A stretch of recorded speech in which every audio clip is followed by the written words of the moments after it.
All right, my YouTubers, can y'all hear me? So I'm on live IG and I'm on Instagram. I mean YouTube.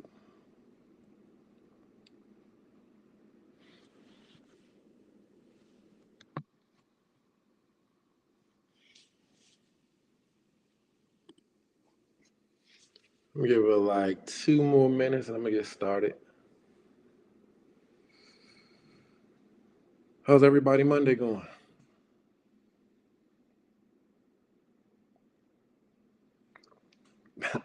Why you come here trying to sound all professional? Good evening. My YouTube channel is at Mr. And I Thank You. Well, youtube.com/ at Mr. And I Thank You. I love Mondays. You must have days off on Monday because nobody says they love Mondays.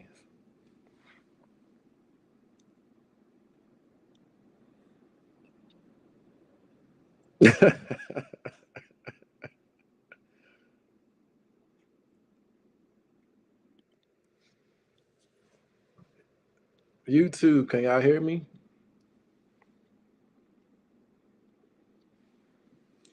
I don't know if my YouTube people hear me or not, but my Instagram folks can hear me. Happy Monday. I hope your weekend was amazing. I hope it was blessed. Hope you got a lot of work done. If you did not, that's okay. It's always tomorrow if you're promised. Um, if you were on with me last Monday, thank you. Thank you for all those who have been rocking with me since week one. Week one was the introduction. I just gave a little bit about myself and the book. If you don't know, I'm actually writing a book right now. Don't take your shoes off yet. A journey from procrastination to purpose, and that will be dropping first quarter of 2025. So my goal here, well, was in the next uh, now what 7 weeks? Yeah, these next 7 weeks, I will be discussing different chapters, and yeah. So last week was chapter two. Sorry, was chapter one, which was who in the hell are you? Step one was embrace the change. Step two was find help, and number three was to always find yourself reminding yourself who you are. So affirmations, if you need to write something down, if you need to put on your phone, if you need to set yourself around an environment that's going to pour into you, definitely do that. But today's chapter is chapter two, and it's called Your Journey is Your Journey. Um, Everybody's path in this world is very unique, it's different. There's challenges, there's and there's growth. Yeah, there's a lot of growth in your experiences out here. Let me get your backstory. I'll have to hop off, but I'll catch up. Okay. Thank you for jumping in, Nicole. Have a good evening.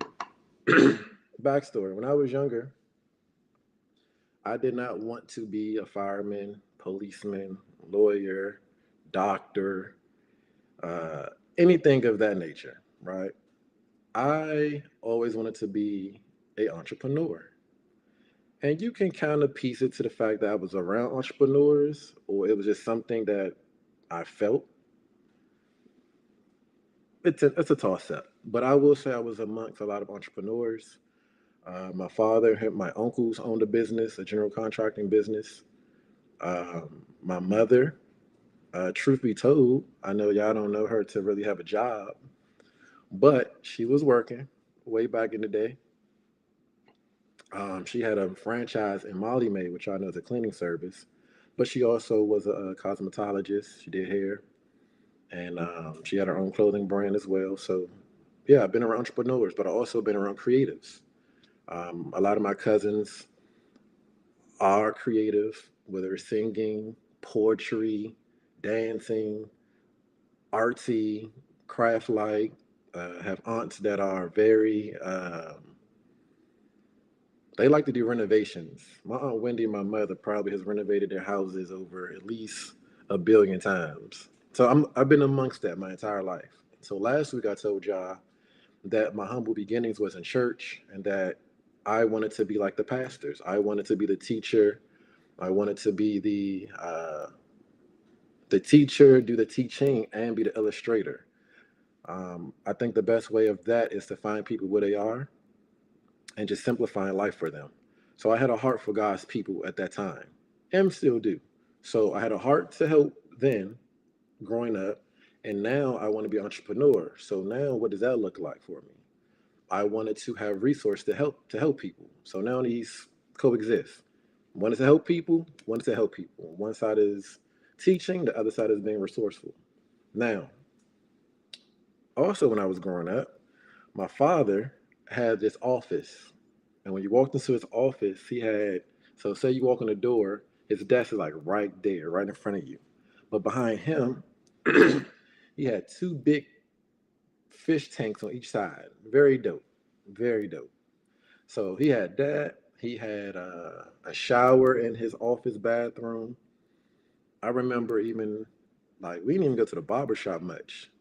We we had the barber come to us at the office to cut hair. So that was the type of luxury life I was a part of, which is why I don't settle for too much less now. But it is what it is, right? Um, One of the things that really grabbed my attention, I don't know if y'all old enough, some of you all seasoned enough to know this, but there was a magazine back in the day called The Rob Report. And the Rob Report, from first page to the last page, gave nothing but luxury. I mean, from selling private jets to big yachts to mansions, vacations, not them little cabin joints either. We're talking about just straight, like gigantic vacation spots. So I would read these at the age of like 10, 11, 12. And so I'm like, man, I wanted that lifestyle. Now, I knew to be entrepreneur at the time, to get those things, you needed to be entrepreneur. But as we look at life now, you can still have your 9 to 5 and still have a Ferrari and whatever else. Live your life, right? My mom just tapped in. Hello there. And so, with that in mind, now I have this idea. I have, I want to help people. I want to love on God's people, and I want to be resourceful, and I want to help people, all in the same breath. 10th grade, I think it was. My parents gave me an ultimatum, excuse me, and that was to finish 2 years that I had left in high school or get my GED. I chose the GED route. The way they put it together, it just sounded too sexy to me. It was like, oh, you don't even got to go to school for the next 2 years. You can just take this one course, pre-course, and then go take the test, and then you could do whatever after that. Say less. So I did that, right? Now, in between that time, I was working jobs. I did try community college, realized it wasn't for me. But I did meet a lot of people, a lot of friends then. And even at that time, me talking business, me talking about being an entrepreneur, people look at me crazy. But I was, for much time, he received a GD. Thank you, Ma, for the information. Um, yeah, I was working at a grocery store, and in the same parking lot, I worked at a shoe store. So once I got off at one job, I went to the next job, did a 5 hour shift, and went over and did another 5 hour shift. But I still had a business that I started too. And so now I'm kind of in that space where God is directing my path of the things that I wanted, that I said I wanted, which is to be an entrepreneur and to help people. So in order to do that, I had to understand the foundation of business.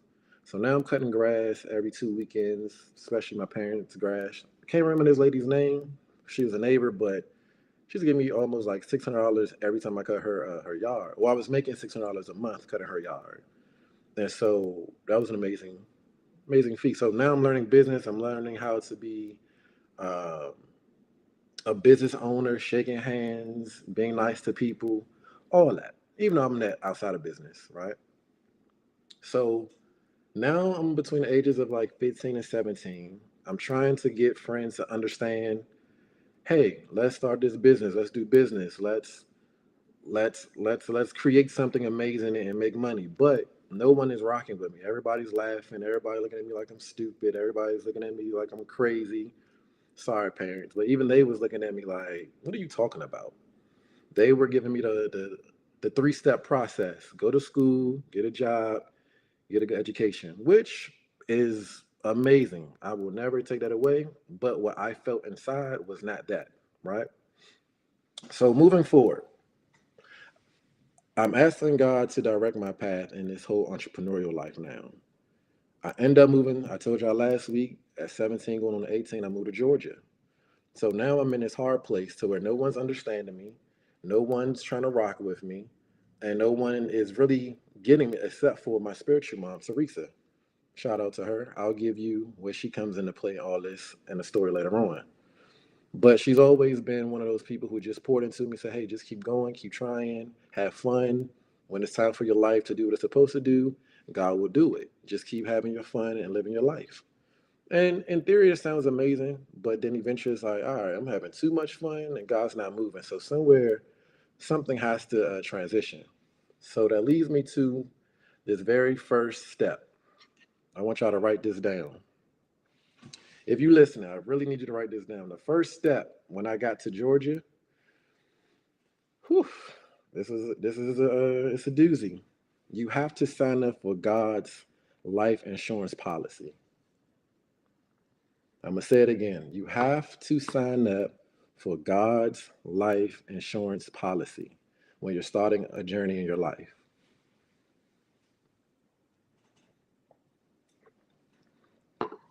And what does that look like? As any life insurance policy, there's a covering over your life, right? But did y'all know? I didn't know this. I had to research this earlier. But when you get life insurance, in order for you to actually have full coverage, you have to make your first time. You have to make your premium pay first before you can get full coverage. So when you're getting God's life insurance policy, excuse me, tongue twister, you actually have to make a payment first, and that payment in this process of your life and this journey is trusting God.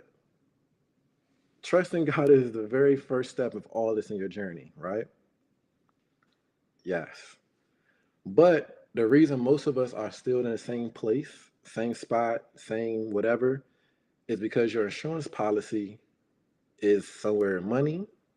It's in a different brand. It could be money, it could be your ego, it could be control free, it can be a relationship that not God never cleared for you.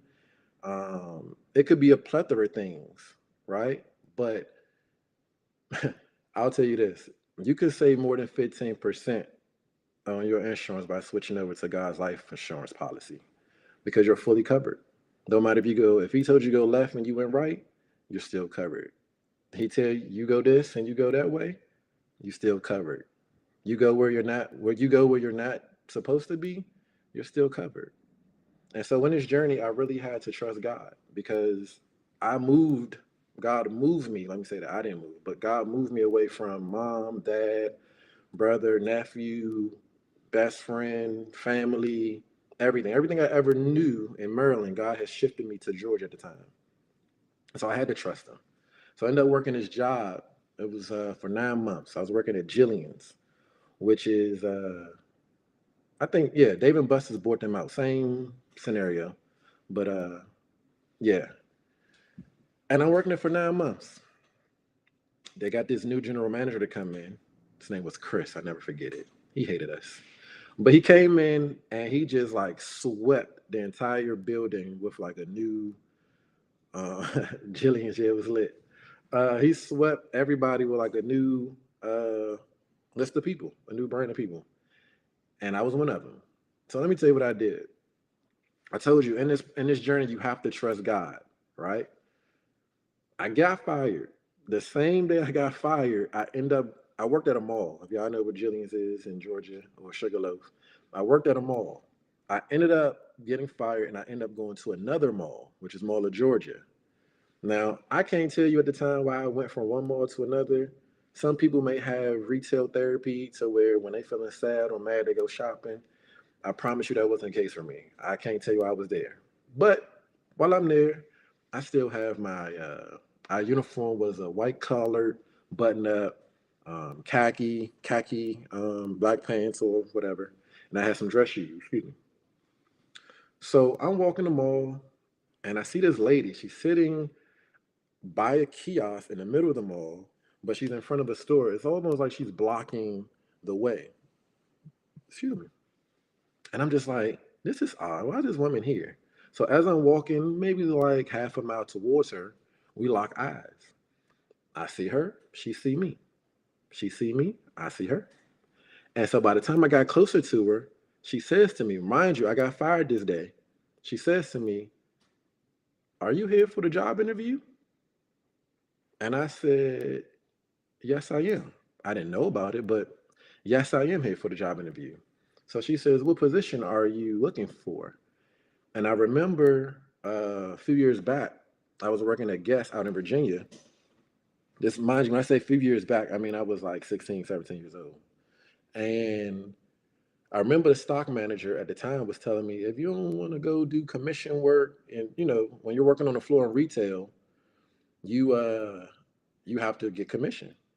And I'm just like, I ain't trying to do all that. He's like, yeah, if you work in that stock room, you got your own, you can make your own time. Nobody bothers you. You can play your music. You do whatever you want, as long as you get your work done before you leave. I said, okay, bet. So I remember that. So when I told the manager, I said, yeah, I like to be a stock manager. She said, oh yeah, that position's available. When can you start? I said, tomorrow. She said, okay, well, this is maybe like a Thursday. She says, come back on a Monday and we can get you started and signed up and everything. I said, cool. Come back Monday. Now, one of the things I'm about to tell you is very important. We may not feel the things that we learn when we're younger do not interpret to when we get older, but they do. Good, bad, and ugly, or all the above, but it remains, right? And I'm telling you this because I ended up working here. Within 2 months, the regional manager comes to this store. Now, I've never met her before. I heard her name at the time, and she finally comes to the store. Her and the store manager goes in the back. I'm in the front to watch, making sure everybody's good. I hear a loud scream. I'm like, oh snap, I'm about to get fired. I'm like, oh, the stockroom probably bad, etc. Right? So I go back. The store manager comes back out front. I go in the back to see the regional manager, thinking she about to fire me. She says, "You work back here by yourself?" I said, "Yeah, I do." She said, "Just you?" I said, "Yeah." She says, "This is the cleanest stock room and organized stock room here in Georgia." At the time, it was 4 stores. The store was Aldo too. Never heard of it before then. Cool. And I was like, really? She was like, yes, this is the best cleaned and organized store in Georgia. How would you like to go to all the other stores and be a lead and helping them organize and be clean? I said, well, if you give me a raise and pay for my gas, then yeah, I got you. She says, done.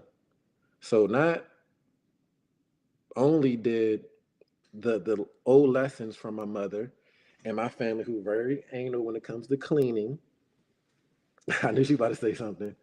When it comes to cleaning, if you know me, if you've been in one of my house parties or anything, or just chilling, my OCD kicks in like there's no tomorrow.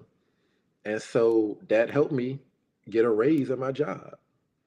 So what I'm telling you is sometimes lessons that we can learn, like I said, good or bad or ugly, they end up showing up eventually when you're older. But you got to be in tune about it. But my lesson was cleaning, and I kept that. So off of that, that was me trusting God. That was me locking in with God's life insurance policy of making that first payment of trusting Him. Now, which brings me to my second point, because you could not have told me all this was going to happen when I moved to Georgia with no plan. Write this down. Number two is let go of expectations.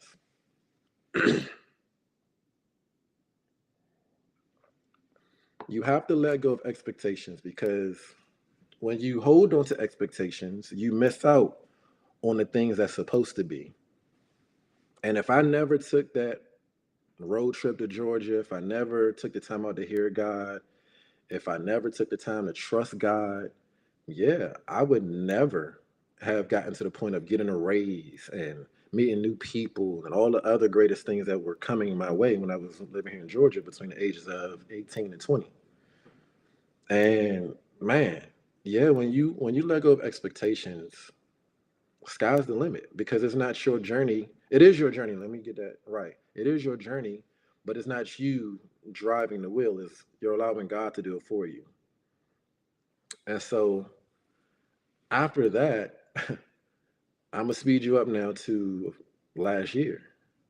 Last year, as before, God moved me from Maryland to Georgia. Last year, God moved me from Georgia to California. And what you'll see after I give you these three points or three lessons is they can go at any time of your life. You know how people say, "Oh, new level, new devils." I don't rock with all that. I really feel like new level, rinse and repeat of what you already did. There's gonna be some in betweens, but the meat of it, it never changes. And in this case, trust God and let go of expectations. We'll get to the third one in a second. So I go to California just to go shoot a podcast for a week. I hear God clear, like loud and clear. You know what's funny? When God speaks to you, you hear him clearly, but you ignore him because you still want to be in your own life. You want to do what you want to do. You want to hop in that relationship. You want to get that job. You want to get that car. You want to move to that space. Now, like I said last week, we force ourselves in people, places, and things that God does not clear us for.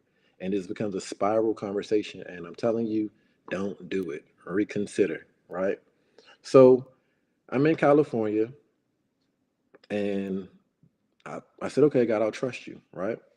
And so the second week I stay, and now he's like, I want you to stay. First, it was just trust me. The second week was, I want you to stay.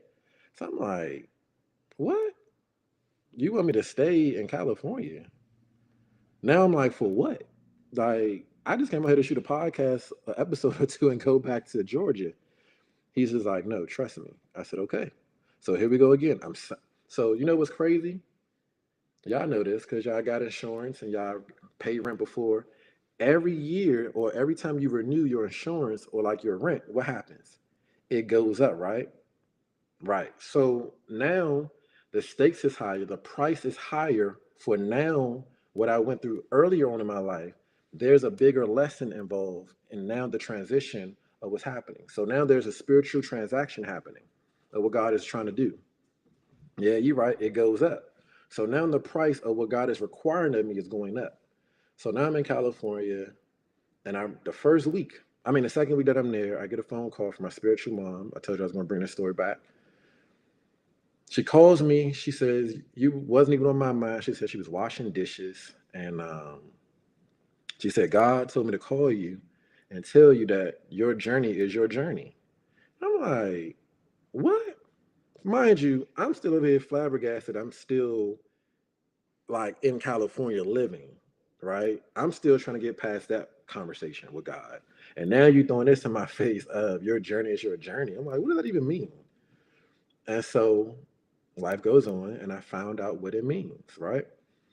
And it means, as we go, now write this down. I'm about to tell you what it means. It means to stay in your lane. That's lesson number three. Stay in your lane. Your journey is your journey means to stay in your lane. So, first lesson is to sign up for God's life insurance policy and make that first payment, which is and premium, which is trust God. The second is let go of expectations, and the third one is stay in your lane. Now, I didn't know what it meant when she told me, but that next week, oh boy, did I! And that's how I'm able to say stay in your lane. See, I was getting phone calls, text messages. Oh, you disrespectful, you selfish, how could you just move without telling me this, like all type of negativity. Why didn't you tell me? Once when you do things for what God is telling you to do, everybody in the world feels like they're special to know what's going on, but don't listen to it. It's between you and God only. So when you stay in your lane, my father, I remember this, he preached this sermon years ago. I forgot the name of the sermon, the name of it and all that. I was so happy for you. Yeah, he was. And he spoke about horses. In the Kentucky Derby, when these horses, they typically have like 5 or 6 things on their head. You can do your research on this, but I'm giving you the info because I did it. I did it for you. They wear like 5 or 6 different things on their head as they're getting ready for the race, but I'm gonna focus on 2 things. They wear blinkers and they wear earplugs. Blinkers and earplugs. The blinkers are to block their left and their right, or their peripheral, if you will. So they can't see what's on the left and they can't see what's on the right. They can only focus on where they start from and where it's going, right? And that's literally what God wants you to do. It's blinkers, not blinders. I told you I did the research, ma. Listen to me.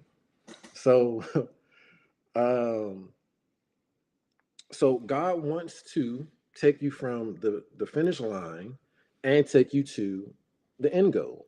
And yeah, you may get tired, you may need to stop and get some water, whatever the case may be, but stay in your lane. Don't try to go over to the left and eat somebody else's food. Don't try to go to the right side, try to knock them off their path. Stay on your path, right? And make sure they don't come into yours. But I'm pretty sure, hopefully they got their blinkers on too. Hey sis. And so the earplugs, on the other hand, is for to block out the loud noise. You see, I had to correct her, right? It's to block out the noise of the crowd. So they're focused on, again, the beginning and where they have to go, which is the end goal. So God only wants you to go here and go here. The more you allow people's noise to be in your ear and get you to where it's like, oh, why are you doing that? You sure you want to do that? Nah, don't do that, bro. Nah, sis, don't mess with him. And that could be your husband too, which is crazy, right? Of course, I thought it was blinders. Do the research. They're called blinkers. And so I told you I just did the research earlier. I can't come on here and give y'all false information. So, see, y'all made me lose my train of thought. Oh, I got you.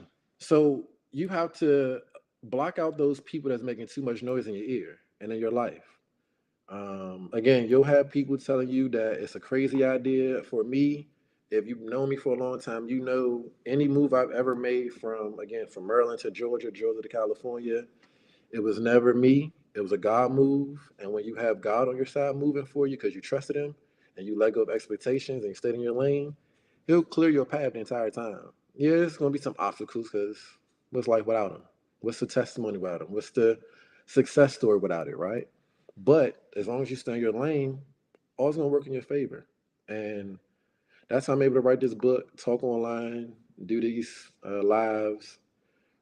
Every week is getting better with overtime for me. The first week, if you go back, it's on my YouTube. You can follow me on YouTube at youtube.com/ the at time, Mr. And I thank you.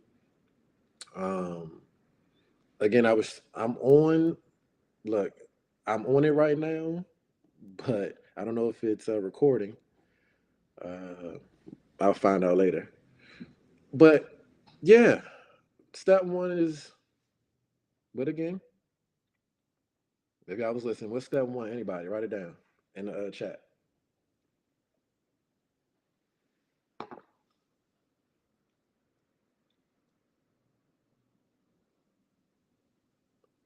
Okay, not fast enough. It's all right. Lesson one is to sign up for God's life insurance. Oh, there you go, cuz. Say less. Get the full coverage, which you'll fully cover. Again, if you go left, you go right, you go anywhere where God told you not to go, He will still cover you. That's how well you're covered. Geico, Aetna, Blue Shield, Red Cross, whatever it's called, got nothing on God's plan, I promise you. Secondly, let go of the expectations. Go where God tells you to go. It's not going to look like you're wanted to. It never will. You can have your vision board, you can have your manifestations, you can have your writing down, all that. But it doesn't compare. You ever hear success stories when people get to that pinnacle and what's they win an award? They say, "Thank you, God." And what's one of the first things they say? I never thought I would be in this position. Of course, because your plan wasn't God's plan. Your policy isn't God's policy. You're a part of it, but it's still not his. He has the ultimate vision. And then three, stay in your lane. There you go. Y'all been paying attention. I like that. So yeah, that is chapter two of your journey. I don't know. I got the hiccups today, y'all. Your journey is your journey. Again, if you've been rocking with me since day one doing this, I really do appreciate you. If this is your first time on here, I appreciate you. YouTube, IG, as much love. As I did last week, I'm going to open the floor for anybody that's bold enough to jump on with me for like maybe 2 3 minutes just to tell the people what you heard. And because what you heard is not about me, but what you heard can actually help somebody that's listening right now. So if you are wanting to jump on, jump on. Let's talk for a second. Blessings. Anybody. Or if you got any questions, you ain't got to jump on. If you don't want to jump on and give the people what you heard, cool. If you got any questions, okay, ma, jump on. See, I like the bold. Hey, I'm gonna tell you right now, be bold in life.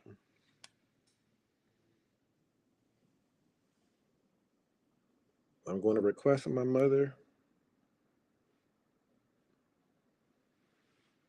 She loves jumping on here. I just did.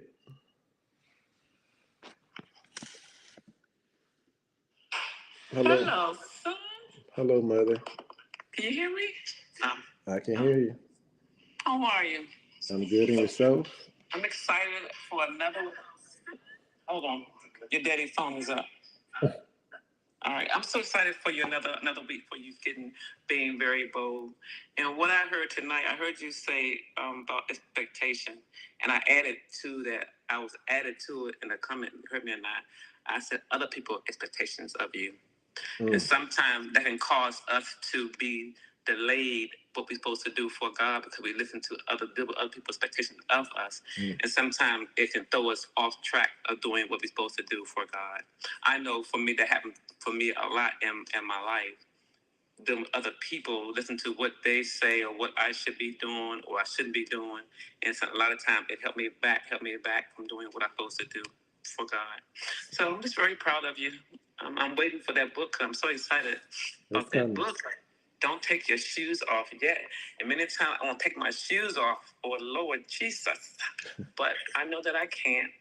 I'm keep them on my shoulders, side my bed. I'm gonna keep them beside me. So I'm gonna keep them on. Shout out. God bless you. God bless you.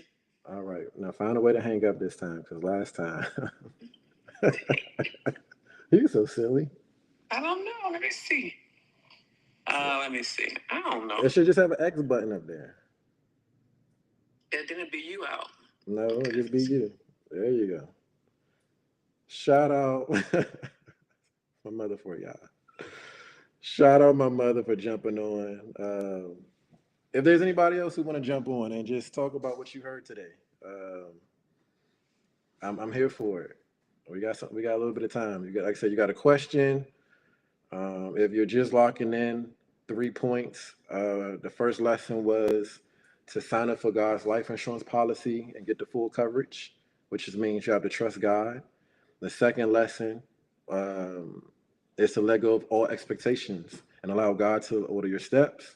And then step three, lesson three, is to stay in your lane, not allowing people to take you off your path, but you sticking to the path. Shout out my spiritual mom. I talked about her earlier. She finally on here. Like I said, she's the reason I named the second chapter "Your Journey Is Your Journey" because of the conversation we had when I was in California. Oh Lord, we ain't got time for that. Is he going to be serious? My little cousin want to jump on.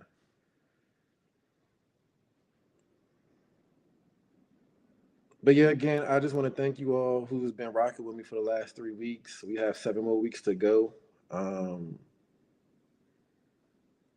okay, my little cousin wants to jump on. I'm about to add him in. Actually, you guys send me an invite. I can't see.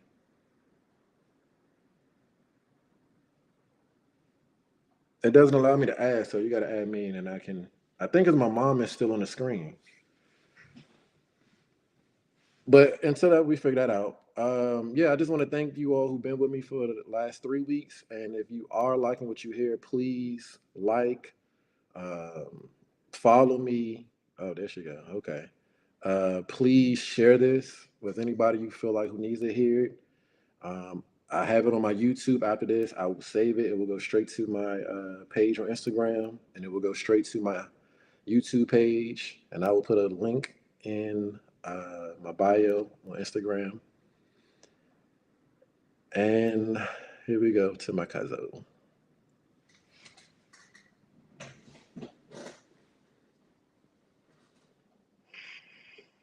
Hey, hey, cousin John.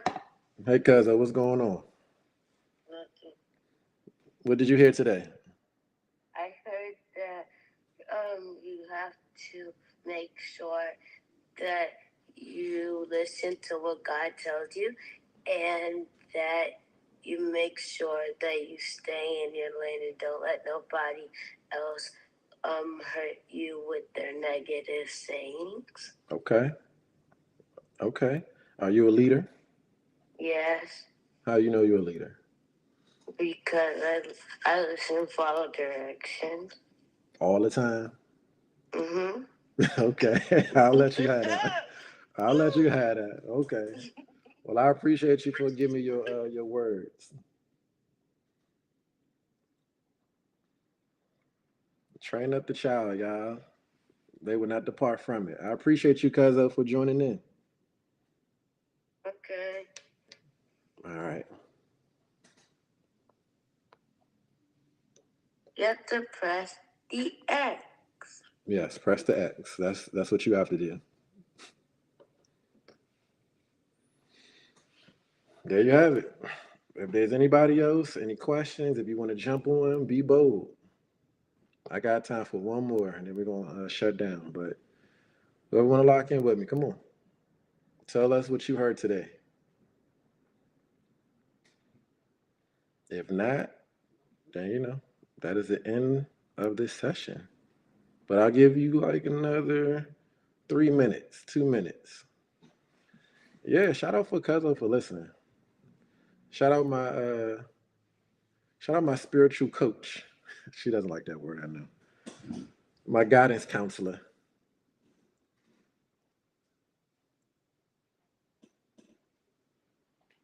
Yes, Gabby is in the building.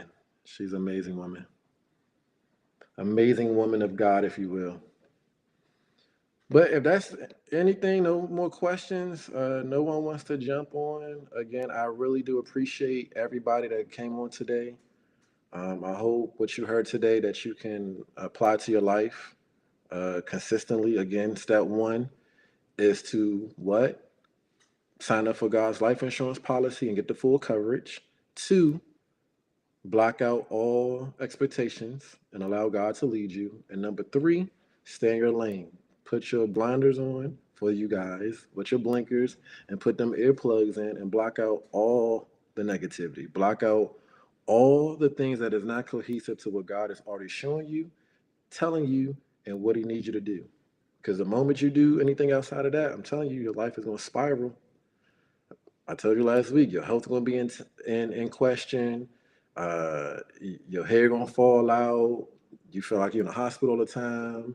Your finances is going low or just all the way gone. Yeah, don't don't go the opposite way. Stay with God. It will help you. It will keep you there. Again, you can follow me on YouTube. I will literally put the link once this uploads. After I submit on IG, I will put it in my bio. But it really is just youtube.com/ the @ at Mr. And I thank you. Again, if you like what you heard, please share it, comment, let the people know that you got something from it, repost it. I'm here for it. And yeah, if you do like what you heard, please come back next Monday, 8 p.m. I told you for the next 7 weeks, I'm here. If you got any questions, hit me in the DM. If not, love y'all, peace, and enjoy y'all life tonight and this week. Oh, snap. So I'm still new to this, so I don't know if I have to save the Instagram first.